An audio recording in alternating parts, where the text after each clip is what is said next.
ये हमारे पास एक MCQs है, फ्लाइंग द अबव लेक, और आगे ऑप्शंस में हमें कहा गया है कि ये इन्फिनिट फ्रेज है, जेरंड फ्रेज है, प्रपोजिशनल फ्रेज है या लेक्सिकल फ्रेज है। तो अब हम देखते हैं कि जेरंड इन्फिनिट तो हमने पढ़ा था 2 वाला, जेरंड ING वाला, प्रपोजिशनल नहीं हमने पढ़ा। तो ये ज़रा प्रपोजिशन पहले पढ़ते हैं और फिर इस पे आते हैं। preposition क्या होता है? preposition is a word that shows a relationship of a noun or pronoun with other part of a sentence.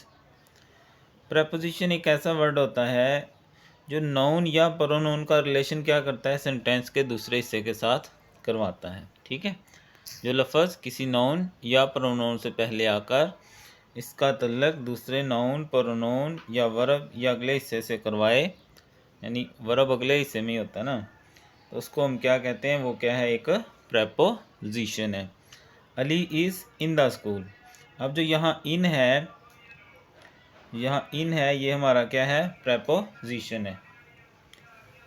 वैसे भी प्रेपो को अगर आप थोड़ा सा गौर से पढ़ें तो इसका मतलब है प्रीपोजिशन। प्री पहले, जैसे प्री नाइन्थ होता है ना, मतलब नाइन्थ से पहले, ऐसी प्रीपोजिशन यानी इसकी पोजीशन पहले होती है। अब इन जो है यहाँ पर वो हमारा क्या है? प्रेपोजिशन है, जो कि अली का तल्लक किसके साथ करवा रहा है? स्कूल के साथ।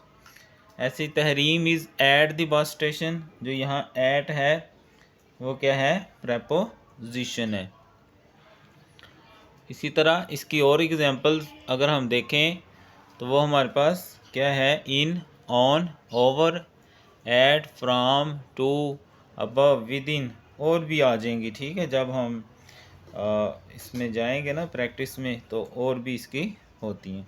ठीक है, अक्रॉस,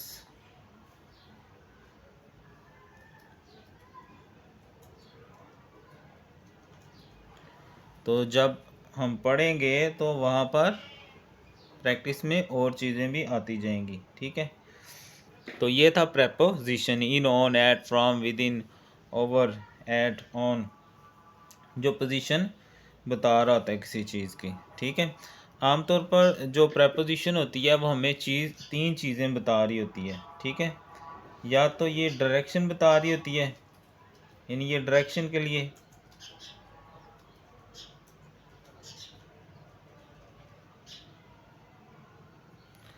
और दूसरी ये हमें टाइम बता रही होती है। ठीक है,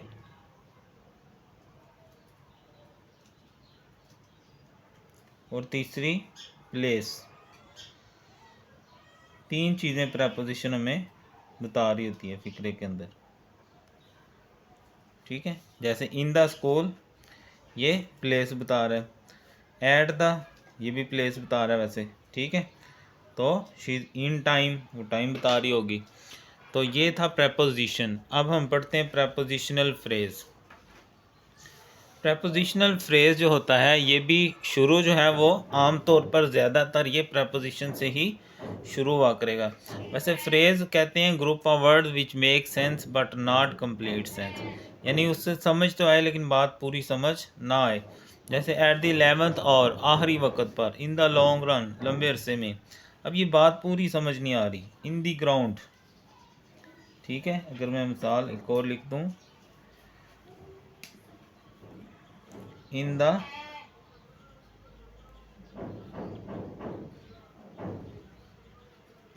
ग्राउंड।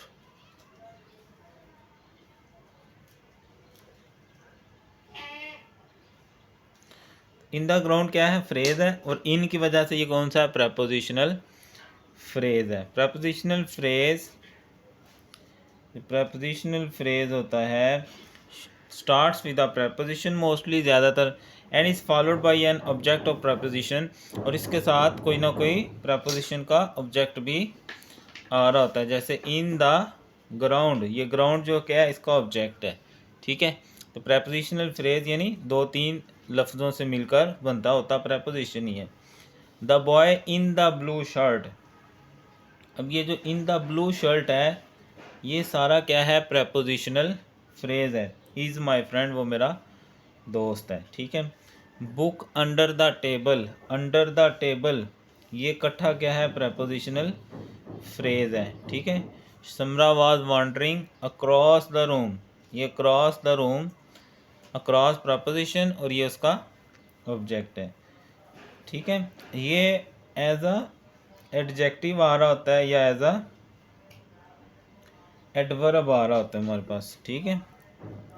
एज एन एडजेक्टिव और एडवर्ब। ठीक है।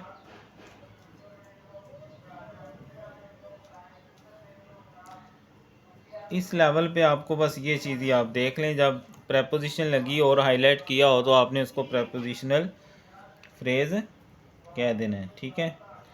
ऐसे to steal teachers pen, to steal ये भी क्या है, प्रेपोजिशनल फ्रेज है। ठीक है। अब अगर मैं आपको बुक दिखाऊं, चलें अगर अपनी एग्जांपल पे हम आ जाएं तो फ्लाइंग अबव द ग्राउंड, अब ये अबव क्या है, प्रेपोजिशनल है और ये सारा क्या हो जाएगा, प्रेपोजिशनल फ्रेज। ठीक है। तो ये क्या है, प्रेपोजिशनल फ्रेज। और आपकी बुक पे अगर आए तो यहाँ भी एग्जांपल्स दी गई हैं ये वाली। ओवर द कैट ये क्या है, प्रेपोजिशनल फ्रेज। ठीक है। इसके अलावा ये नहीं है, ये आ गया of Turkish art, prepositional phrase. और ये to lower the sails, prepositional phrase. ठीक है। तो ये इसकी कुछ एग्जांपल्स हैं। प्रेपोजिशनल फ्रेज होती प्रेपोजिशन की तरह ही है, लेकिन ये 2-3 लफ्ज़ों पे मुश्तमिल होता है। ठीक है। आगे फिर नेक्स्ट वीडियो में हम नई चीज़ को देखेंगे।